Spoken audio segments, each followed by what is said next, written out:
दोस्तों, क्या एक रूह या आत्मा अपना केस खुद सॉल्व करवा सकती है? आप सबके माइंड में आएगा नहीं, लेकिन बिल्कुल ही ऐसा वाकया, हकीकत वाकया पेश आया है दुनिया में।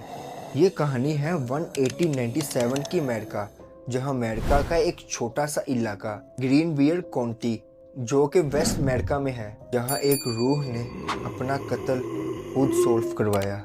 एक जवान औरत थी जिसका नाम था जोना हेस्टर, जिसकी शादी एक एडवर्ड शू के साथ हुई थी।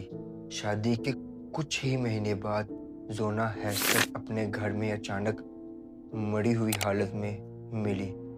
डॉक्टर ने कहा कि ये एक नेचुरल मौत थी, ये एक नेचुरल केस है। इसके बाद केस को बंद कर दिया गया और किसी ने कुछ नहीं कहा। लेकिन जोना की माँ मैरी जेन हेस्टर चैन से ना बैठी। उसने पुलिस को कहा कि मेरी बेटी की मौत नेचुरल नहीं थी, उसका किसी ने कत्ल किया है, किसी ने मर्डर किया है। पर कोई यकीन करने वाला नहीं था।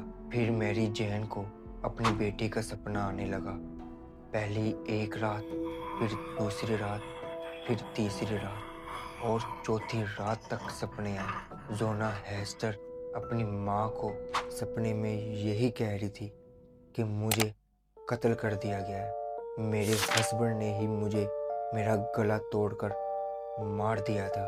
जोना की माँ ने ये बात कोर्ट तक पहुंचाई और अथॉरिटीज़ ने जोना की लाश कब्र से निकाली।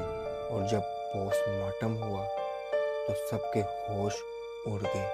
जोना का कत्ल किया गया था, उसका गला वाकई में ही तोड़ दिया गया था और ये सपना सच साबित हुआ। इसके बाद जोना का हस्बैंड एडवर्ड शू को गिरफ्तार कर लिया गया और उसे लाइफ टाइम इम्प्रिजनमेंट की सज़ा हुई, यानी उम्र कैद हुई। ये अमेरिका का पहला और आखिरी केस था जिसमें एक रूह की, एक आत्मा की गवाही इस्तेमाल हुई।